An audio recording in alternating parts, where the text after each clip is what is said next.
Hello and welcome to Soul Guidance with Adriana. Thank you so much for joining me for this intuitive reading. This is a collective message, and I do want to mention that if you're looking for very specific one-on-one guidance, I do offer private readings as well. There's more information in the description below.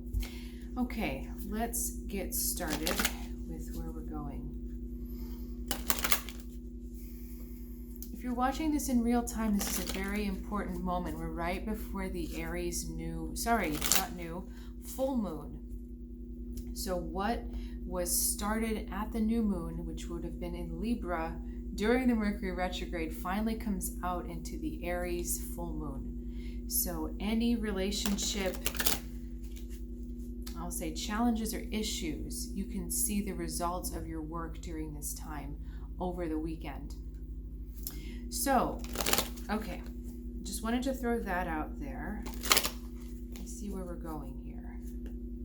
Okay, we're going to look at the context of this message first, and then we'll start getting into how you're feeling about it, how you're navigating what's going on. So we're looking at more of the bigger kind of cosmic universal energy first.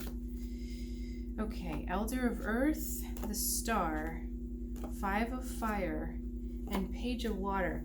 This is really interesting. There's a lot of, I'm going to say, recalibrating going on.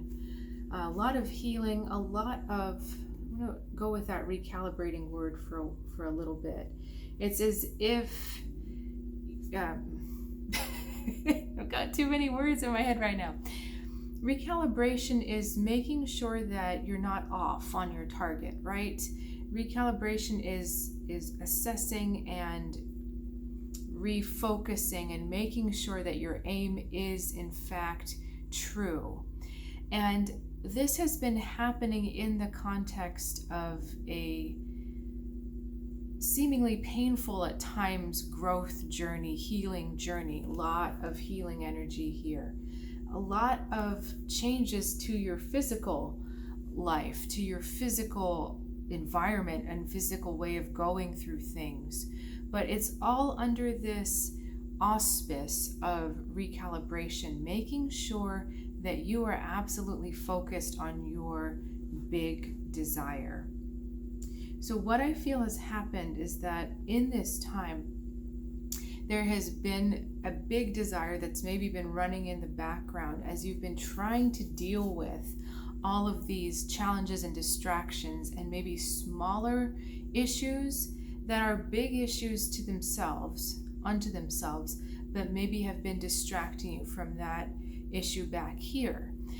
And they maybe seem to be unrelated too. Maybe what has been coming up has been work stuff, but that big desire has to do with a relationship. Or maybe what's been coming up is challenges to your daily routine, but maybe that big desire is to move to a different location, or is to find a different group of friends. It feels like maybe they're not connected, or they're not touching. But for some reason, the process of going through these smaller things that needed your attention are actually leading you towards that big thing, that big desire. And it's funny, this is where the recalibration is happening. That Page of Water and Five of Fire is how are you dealing with all this, and how is it still having you call out the same way? And here's a big thing. If you think that you have lost the passion for your desire before this period of time when you've been tested and having to go through all of these really hard trials, if you think you've lost passion for your desire, that's not true. What has actually happened is that your desire has deepened into a deeper place in you. This is kind of the same as a love relationship, or a new relationship. When you start, there's passion, there's excitement. I think I read somewhere that the amount of physical intimacy you have in the first year of a relationship versus the second is markedly different, because in the second year, there's kind of different hormones that are released. There's a different level of commitment and safety and kind of comfort that you have with the other person. You don't have these huge spikes of hormone swings, because that's what a lot of that passion is about.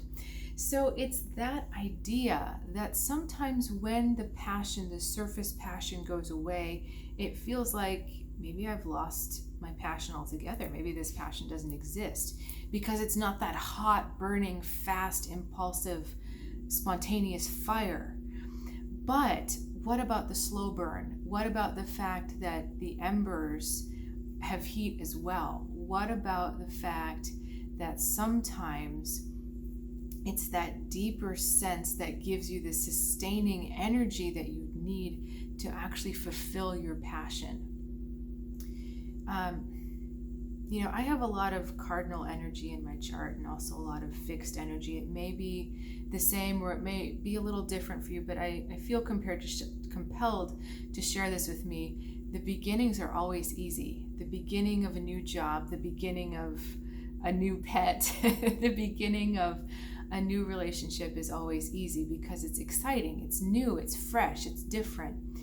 But as you get into it and you kind of learn more about it, you find things that aren't as wonderful as you maybe thought, or you're challenged in different ways, some of that passion seems to ebb. But I find the more that I go deeper into it, the more that I stick it out, I start to notice things that are more valuable to me than that just sparky passion. Okay, I start to appreciate different things, and it's just a totally different way of living. So I just want to emphasize that if you feel that you've lost your passion and you're starting to doubt that passion, especially those of you that are trying new things, going for new ventures, new ways of being, you haven't lost the passion. It is just in a deeper place with you. Okay, how are we reacting to all of this? I'm going to look at 3 different reactions. Okay.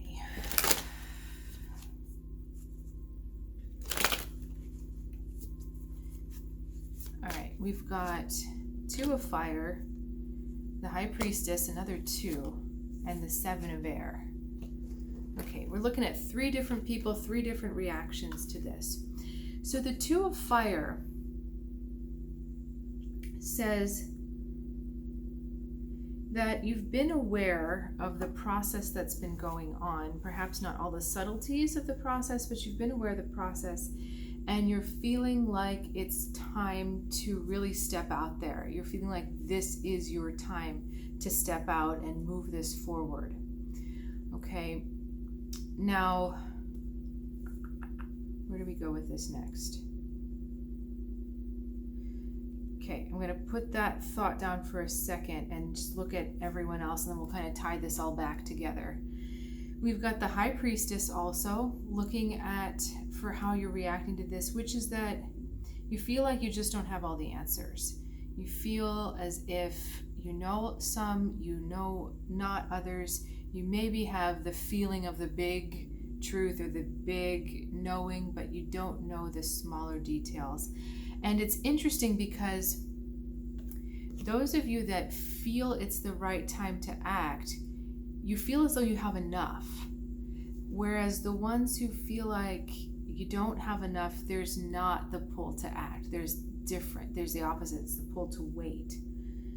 And the difference in these wings is really interesting, isn't it? This one seems like it's already in motion, where this is the potential for motion, but not the actual motion yet. Now, the last way is an interesting card to get at this time. It's as if you're trying to shape-shift into another possibility. You're trying to perhaps maneuver like, could I try something else? Could I get through this a different way? Could I avoid perhaps going through the flames or going over the hot coals? Could I get around it? So we've got really interesting things going on. We've got, I'm ready, I'm not really ready, and I want to avoid altogether.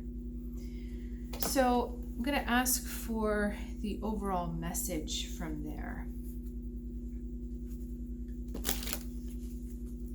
So is there, actually let me just ask this way first before pulling anything out. Is there an overall message that we need to know, or should I look at each one individually? Okay, I'm going to do two things. I'm going to pull out the message that the higher guidance is trying to teach us at this time. I will go into these individually in the extended reading.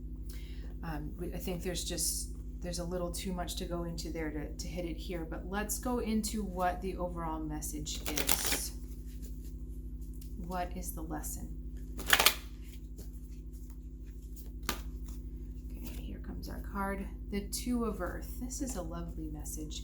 So this is the message of flow and the message of balance and everything in its right time. And so the message really is about staying in touch with the flow. This is staying in touch with the feminine energy of creativity, of art, of creation.